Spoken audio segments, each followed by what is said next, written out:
تو آج ہم ایک ڈفرنٹ قوم ہوتے، آج ڈفرنٹ پیڈسٹل پہ ہوتے ہم. تو یہ انہوں نے اور ملک کا بیڑا غرق کیا. انہوں نے ایسے بندے کو لے کے آئے جس نے مجھے ذرا کوئی بتائے، میں پوچھنا چاہتا ہوں. سمجھدار لوگ بیٹھے ہوئے ہیں. ہر چیز کی قیمت ہمارے دور میں جب تک میں وزیر اعظم تھا مناسب سطح پہ تھی، چاہے وہ بجلی ہے، گیس ہے، چاہے وہ سبزیاں ہیں، پٹرول ہے، چاہے وہ ڈیزل ہے، چاہے وہ دیگر اپنا ضروریات زندگی کی آٹا ہے. ڈالر بالکل 104 پہ رہا پورے 4 سال. 104 پہ رہا. بیٹھے ہیں ڈاکٹر صاحب، پوچھ لیں یہاں. انہوں نے ماشاءاللہ اس کو جس طرح سے رکھا، اکانومی کو سنبھال کے رکھا. اور پھر انفلیشن ایک تاریخی سطح پہ تھا کہ جو اتنا لو تھا انفلیشن، ملک ترقی کر رہا تھا. انٹرسٹ ریٹ 5% پہ آ گئے ڈاکٹر صاحب. 5%، 5.25% پہ انٹرسٹ ریٹ.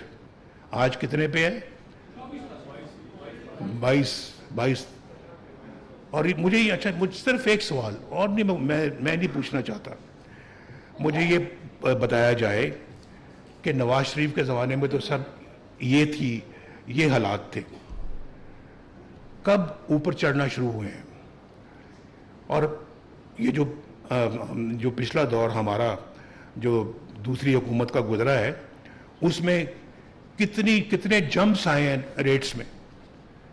بس یہ سوال پوچھنا چاہتا ہوں تاکہ پتہ لگے قوم کو کہ کس کے دور میں لوگوں کی زندگی جو ہے وہ اجیرن ہوئی ہے. قوم کو بھی یہ سوال ضرور پوچھنا چاہیے، اور میں اس حق میں ہوں کہ میں اپنی قوم سے یہ سوال پوچھوں کہ آپ ووٹ دیتے وقت کیا یہ سوچتے ہیں کہ نواز شریف کی کارکردگی کیا تھی اور مخالفین کی کارکردگی کیا تھی؟ ذرا سوچتے ہیں آپ؟ سوچتے ہیں کہ نواز شریف کے دور میں قیمتیں کیا تھیں اور آج کے دور میں قیمتیں کیا ہیں؟